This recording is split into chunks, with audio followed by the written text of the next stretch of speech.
30%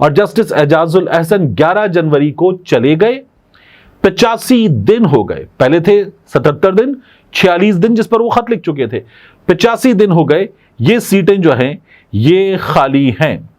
اب آپ دیکھیے کہ بندیال دور میں کیا ہوتا تھا. ہم یہ دیکھتے تھے کہ عمرتا بندیال صاحب جب سپریم کورٹ میں ججز کو لانے کا کام کرتے تھے تو وہ کہتے تھے میرٹ بنیادی اصول ہوگا اور میرٹ کی بنیاد پہ ججز سپریم کورٹ لائے جائیں گے. قاضی فائز عیسیٰ صاحب کو اس وقت ہم دیکھتے تھے وہ اعتراض کرتے تھے کہ میرٹ نہیں، سینیورٹی بنیادی اصول، تاکہ میرٹ کے نام پر عمرتا بندیال صاحب قاضی فائز عیسیٰ صاحب کی رائے کے مطابق اپنے من پسند لوگ نہ لا سکیں، یہ سپریم کورٹ کے رپورٹرز کہتے ہیں.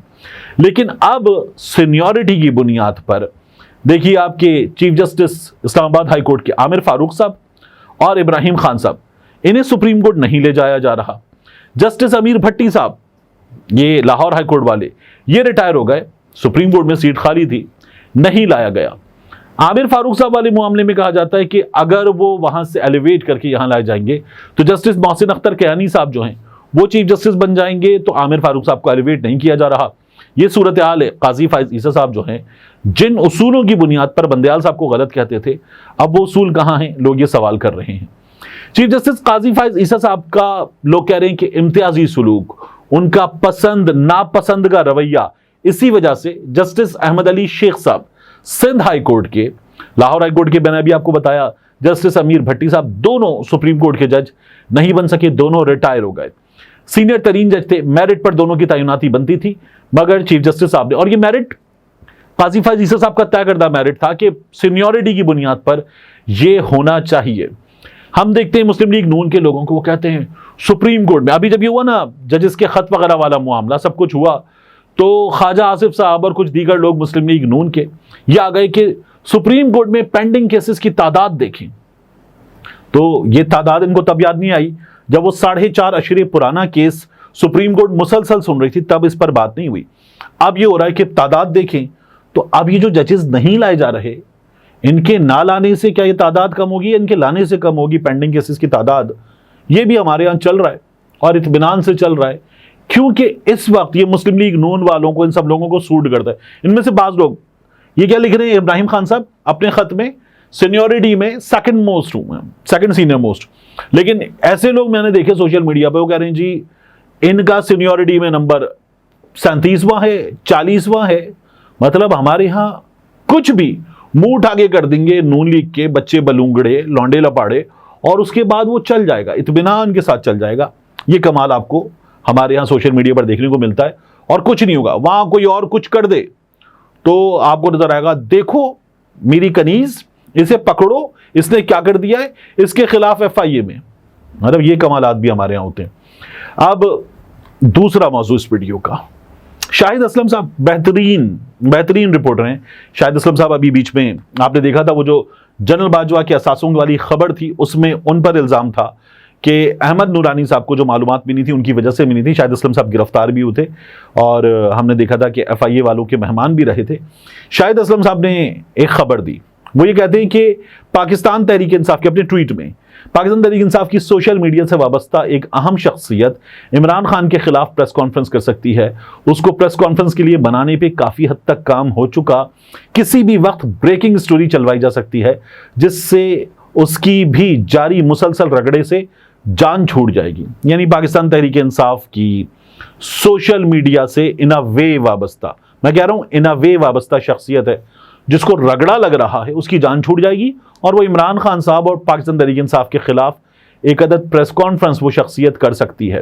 شاہد اسلم صاحب نے جب یہ ٹویٹ کیا اور یہ بات بتائی، بائی دا وے آپ کو ایک کام ضرور کرنا ہے، شاہد اسلم صاحب بہترین رپورٹنگ کرتے ہیں، ان کے یوٹیوب چینل پر جائیے، ان کا کانٹینٹ دیکھیے بھی اور انہیں سبسکرائب ضرور کیجیے.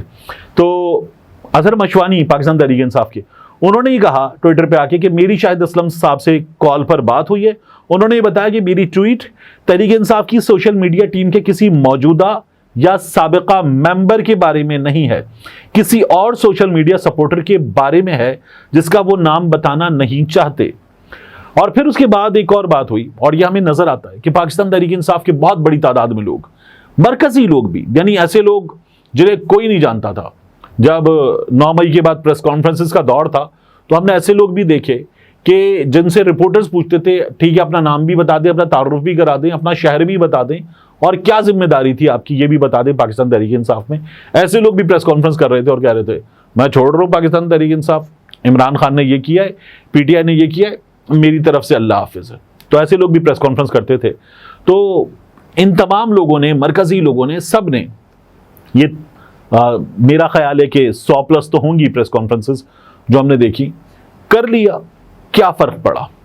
تو پاکستان تحریک انصاف کو سپورٹ کرنے والی کوئی شخصیت سوشل میڈیا پر یہ کہہ دے گی کہ عمران خان جو ہیں وہ غلط ہیں, پاکستان تحریک انصاف غلط ہے, تو پاکستان تحریک انصاف کے سپورٹرز کو, میں یہ نہیں کہہ رہا کہ وہ غلط ہیں صحیح ہے, اس الزام کے ذریعے کیا کر لیں گے, لیکن پاکستان تحریک انصاف کے سپورٹرز کو کیا فرق پڑ جائے گا, یہ بہت اہم ہے.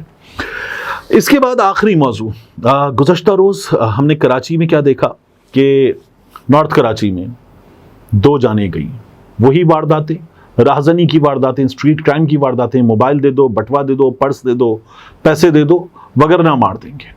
اور انہی وارداتوں میں 2 لوگ, ایک نارتھ کراچی میں پاور ہاؤس چورنگی کے نزدیک, اس سے کچھ فاصلے پر انڈا موڑ کے نزدیک, اور جو انڈا موڑ کے نزدیک جان سے گئے وہ تو ایک ٹھیلے پر کھڑے ہوئے پھل وغیرہ خرید رہے تھے افطار سے کچھ پہلے کا وقت, اور وہاں پر وہ ٹھیلے والے کو اور دیگر لوگوں کو, لوٹنے والوں کو انہوں نے روکنے کی کوشش کی, مزاحمت کی, شاید بات کی تھی. 70 برس کے صاحب, انہیں بھی اندھی گولی وہاں پہ اندھی گولی بھی نہیں بلکہ تو باقاعدہ ارادتاً ماری گئی, ان کی زندگی چاٹ گئی, یہ ہم نے دیکھا ہے. اب اس میں اس وقت شہر میں ایک نئے آئی جی صاحب آ گئے, غلام نبی میمن صاحب, پہلے بھی آئی جی رہے, پھر رفت مختار صاحب آ گئے, پھر اس کے بعد جو ہے وہ غلام نبی میمن صاحب کی واپسی ہوئی ہے. شہر میں رینجرز مسلسل ناکام, پولیس مسلسل ناکام. یہ چوتھا ٹرم پاکستان پیپلز پارٹی کا, مسلسل چوتھا ٹرم, اقتدار کا 16واں برس, پاکستان پیپلز پارٹی مسلسل ناکام, شہر کی سیاسی قوتیں ناکام, اور اس ناکامی کی قیمت اس شہر کے لوگ چکا رہے ہیں, مسلسل چکا رہے ہیں. یہ سلسلہ کسی بھی صورت میں تھمنے کا نام نہیں لے رہا.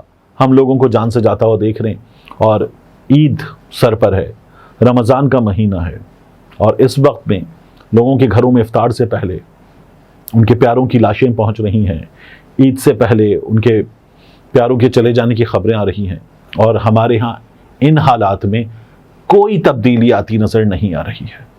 ملتے ہیں انشاءاللہ آپ سے اگلی ویڈیو میں. السلام علیکم. میں اس وقت آغا محمد کے ساتھ موجود ہوں سپر ہائی وے کراچی پر. یہ جو آپ عمارتیں دیکھ رہے ہیں یہ عمارتیں ہیں بحریہ ٹاؤن کراچی کی, بحریہ ٹاؤن کراچی, اور اس کے بالکل دروازے کے ساتھ یہ دینی درسگاہ, اللہ رب العزت کا کام. یہ قرآن میں اللہ تعالیٰ فرماتا ہے کون ہے جو اللہ کی مدد کرے, اللہ کے لیے انصار کون ہے, یہ اللہ رب العزت سوال کرتا ہے. یعنی اللہ ہمیں موقع دیتا ہے کہ ہم اس کے دین کے لیے کچھ کر سکیں. آغا محمد میرے ساتھ موجود ہیں. آغا صاحب السلام علیکم. وعلیکم السلام ورحمۃ اللہ وبرکاتہ. یہ فرمائیے کہ یہ جو ہے مسجد تو ماشاءاللہ بہت خوبصورت, بہت عالیشان ہے, اور اللہ کا گھر جیسا ہونا چاہیے. بالکل, اس میں اللہ ہمیں توفیق دے کہ ہم ویسا کام کر سکیں. اس کے بارے میں بتائیں یہ کیا ہے؟ جی طارق صاحب, یہاں کی سب سے پہلے پس منظر تھوڑا سا میں آپ کو خلاصتاً بتا رہا ہوں. یہاں پر جب ہمارا آنا ہوا 1996 میں, 1996 سے لے کر 2010 تک ہم خیموں میں رہتے تھے. ٹھیک. تو بہت ہی مشکل زندگی بسر کیا. تو حضرت آغا صاحب کے والد صاحب, ہمارے دادا آغا صاحب کو بار بار یہ کہتے تھے کہ آپ چند لمحے تک صبر کر لیں, یہ جنگل ہے, یہ منگل ہی بنے ہیں. ٹھیک. تو پہلے تو یہ تھے کہ ہم تھوڑے سے آزاد تھے. آزاد سے مطلب یہ تھے کہ شہر سے دور تھے, اتنے بوجھ اور زیادہ ذمہ داری ہمارے سر پر نہیں تھے. تو ابھی جب شہر ہی آ گیا تو ہمارے ایک ارادہ ہے, ایک فکر ہے, ایک سوچ ہے, یہاں پر ہم ایک ایسا عظیم دینی درسگاہ بنائے ہیں جس میں دینی تعلیم بھی ہو اور عصری تعلیم بھی ہو, اور مخلوق کے لیے ایک خدمت ہو, اور اللہ تبارک و تعالیٰ اس دین کو مزید پھیلا ہے. تو یہاں اس کے لیے ہم نے ایک تعمیر شروع کیا جو 6 منزلہ پر مشتمل ہے. تو ہم سے جتنے 6 منزلیں ہوں گی, 6 سٹوریز. جی, تو ہم سے جتنا ہو سکتے ہم تو خود لگے ہوئے ہیں. تو مزید بھی اللہ تبارک و تعالیٰ ان لوگوں کو خدمت کرنے کی توفیق دے. جو خدمت کر رہے ہیں، جنہیں اللہ نے نوازا ہے. جن کو اللہ نے نوازا ہے. ٹھیک. تو میں امید رکھوں گا کہ انشاءاللہ ہر اچھا ایک مجھے اس یہ میں بتائیے کہ یہ جو 6 منزلہ یہ حصہ ہے، جی اس حصے میں اسٹوڈنٹس کی رہائش بھی ہوگی اور ان کی تعلیم کی کلاسز کی رہائش بھی ہوگی اور ان کی تعلیم بھی ہوں گی. کم از کم تقریباً ہم 2000 طلباء کو یہاں پر قیام پذیر کر لیں گے. ٹھیک. تو انشاءاللہ بہت ہی فائدہ ہوگا. میں تو ساتھیوں کی کہتا ہوں آ جاؤ مل جل کر کے اس کام کو آگے بڑھائیں. اچھا اس کی جو لاگت شروع سے اب تک مکمل اندازہ لگایا گیا ہے وہ کتنا ہے، کتنا لگ چکا ہے، کتنا باقی ہے؟ تقریباً 25 کروڑ روپے اس کی لاگت ہیں. اندازاً ابھی جو لگا ہے 3 کروڑ تک خرچہ ہو چکا ہے. ٹھیک. اور مجھے بتائیے یہ جو یہاں پر 6 منزلہ عمارت ہے یہ کتنے ایریا پر ہے؟ یہ تقریباً 44,000 فٹ پر ہے. 44,000 فٹ پر ہے. ٹھیک.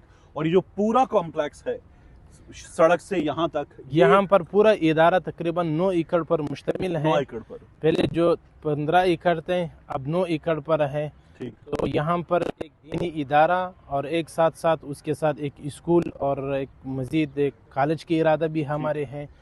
تو بسا اوقات سب کچھ تو ہم ذمہ داری پہ نہیں لے سکتے ہیں کہ سب کچھ ہم خود ہی کر لیں. بالکل. تو ساتھ ساتھ چلنے والے ہوں تو پھر انشاءاللہ گاڑی چلے گا انشاءاللہ. انشاءاللہ. اللہ تبارک و تعالیٰ ان لوگوں کو بھی جزائے خیر دے. دعا جو کریں ہمارے گے. ساتھ مل جل کے میں خود یہاں پر آپ نے حکم دیا تو میں حاضر ہوا اور کچھ اور دوستوں کو بھی انشاءاللہ یہاں پر لے کر آئیں گے. جزاک اللہ خیر. اللہ تعالیٰ توفیق دے سب کو کہ وہ اس کام میں حصہ ڈالیں آمین. اور کوشش ہم بہتر سے بہتر کرنے کی کوشش کریں گے. جزاک اللہ خیر. تھینک یو سو مچ. ٹھیک ہے. السلام علیکم.